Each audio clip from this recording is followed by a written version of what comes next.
Olá, sejam todos bem-vindos.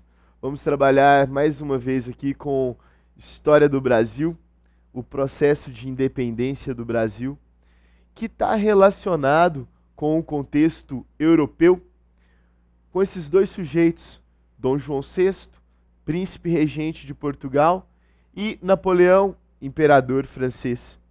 Por conta do domínio de Napoleão sobre a Europa e a expansão napoleônica sobre a Europa continental, Dom João VI pega a família real, boa parte da corte portuguesa e foge para o Brasil. E é no Brasil que Dom João VI vai tomar uma série de medidas. Medidas essas, a gente já adianta aqui, que conduzem a uma série de liberdades políticas, econômicas, sociais, administrativas. E são essas liberdades, uma vez conquistadas, que os brasileiros não mais vão querer abrir mão. Nessa obra, aqui do Cândido Portinari, a presença da família real portuguesa no Brasil, a chegada da família real portuguesa em 1808, acompanhado da corte. Essa família vem primeiro para Salvador para manter relações com a então capital. Até 1763, capital do Brasil era Salvador, era um centro econômico, político ainda muito importante. E é em Salvador que o Dom João VI toma a primeira e talvez uma das mais importantes medidas, a abertura dos portos às nações amigas. O que significa isso? Abrir os portos significa, de uma maneira assim bem sintética, fim do pacto colonial. É a liberdade de comércio do Brasil com as nações amigas, que no caso é basicamente a Inglaterra.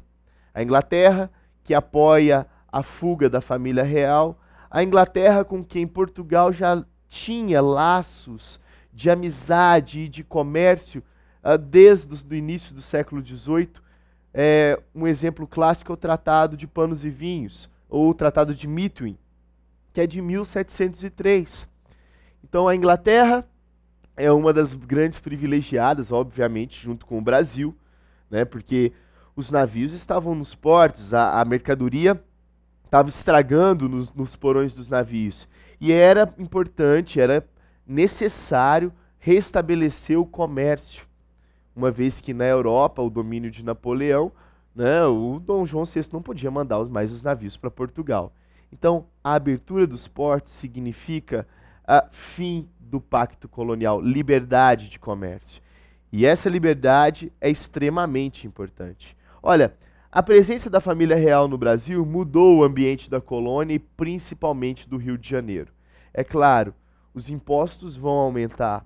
No Nordeste, a gente vai ter uma revolta, a tal da Revolução Pernambucana de 1817, que é também, entre outras coisas, resultado dessa presença da família real no Rio de Janeiro e os nordestinos pagando a conta do desenvolvimento do Rio de Janeiro sem ter as mesmas benesses. O que a gente está falando? Olha, construção do Jardim Botânico, a Biblioteca Real, universidades, ou melhor, faculdades de Direito e Medicina. A gente tem a construção do teatro, a gente tem calçamentos de ruas, chafarizes. Isso para falar da questão da infraestrutura. Importante também foi o acolhimento que Dom João VI deu para artistas que fugiam do domínio da restauração pós-napoleônica na França e que vieram para o Brasil. Essa obra é um dos exemplos. Aqui a gente tem uma obra do Debré, né, mostrando o ambiente do Rio de Janeiro, trabalhadores carregando telhas, né, esses são os carregadores de telha. Aqui a gente tem uma cena clássica do Rio de Janeiro. Escravos descarregando cargas, escravos que conviviam no espaço urbano e que eram a mão de obra fundamental ainda do Brasil nesse momento, ainda colônia.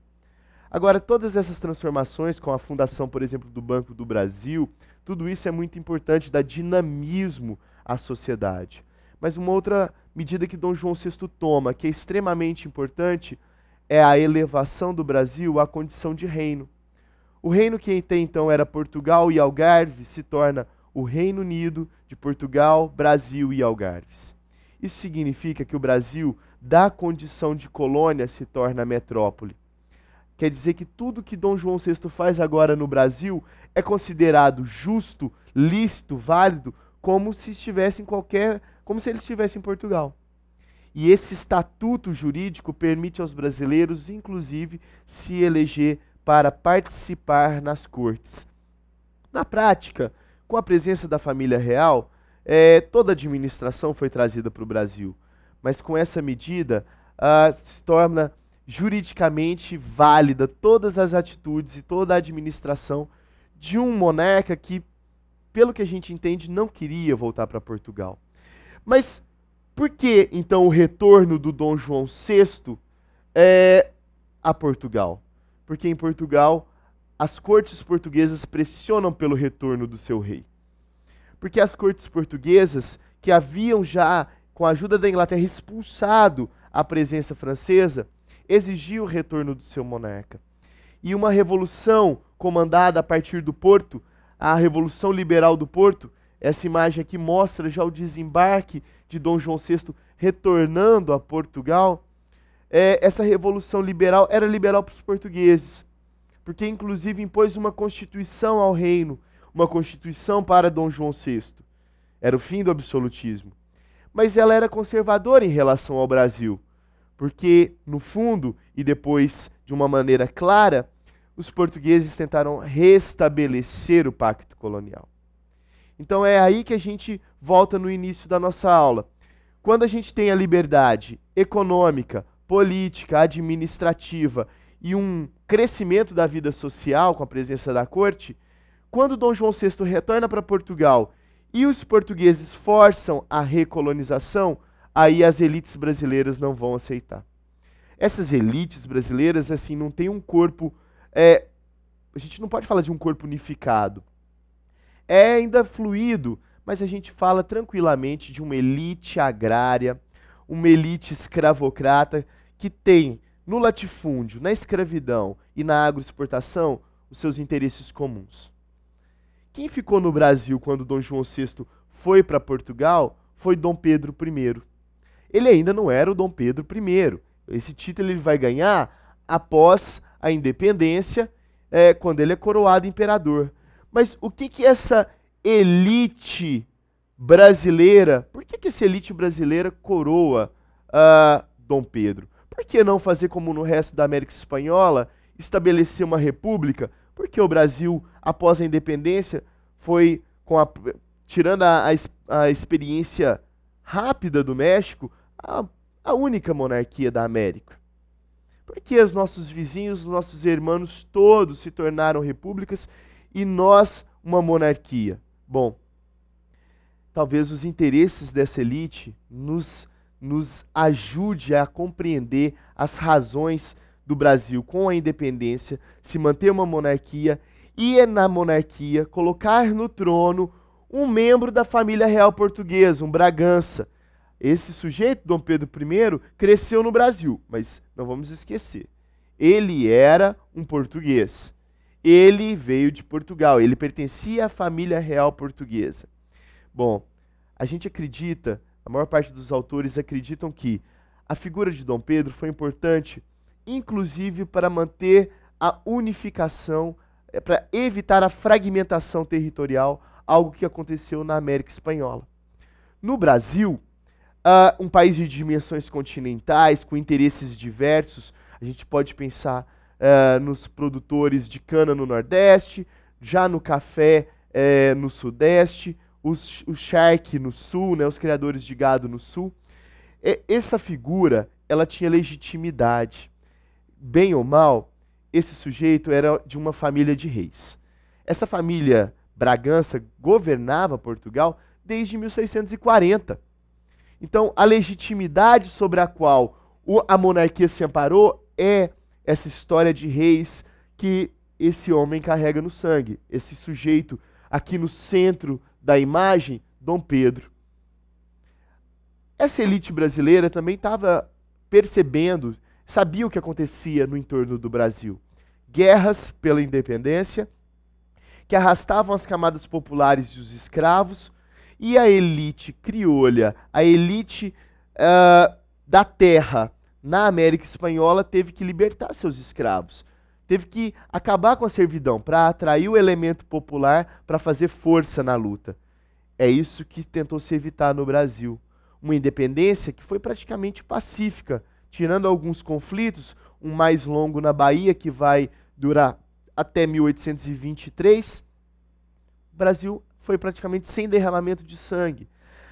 Como é interessante essa obra aqui do Pedro Américo, provavelmente essa não era a intenção do artista, a gente lê isso assim hoje, mas uma independência, um grito do Ipiranga, uma construção heróica idealizada do momento da nossa independência, mas que é interessante, cujo povo está à margem, um povo que não participa da cena, uma cena em que no centro está Dom Pedro, acompanhado pela elite, que quer na independência, acima de tudo, garantir a propriedade. Que propriedade? O latifúndio, a escravidão, evitar a fragmentação territorial, garantir os privilégios e excluir a participação das camadas populares. Lembre-se que democracia, nesse momento, principalmente para essa elite brasileira, é considerada caótica. Se evita a república como se evita a democracia, porque o povo considerado ignorante, e em boa razão o é, porque não há escolas, não há estrutura ou infraestrutura, nem interesse de educar esse povo, um país que se construiu com braços de escravos, não há interesse dessa elite em fazer qualquer transformação para além da ruptura com Portugal. Então é interessante que a nossa independência, ela marca um corte. É uma independência política. A gente se separa de Portugal e constrói um governo autônomo. Agora, há um limite dessa independência que é econômico, porque a gente mantém um modelo agroexportador dependente e a gente sai das garras de Portugal para cair nas garras da Inglaterra.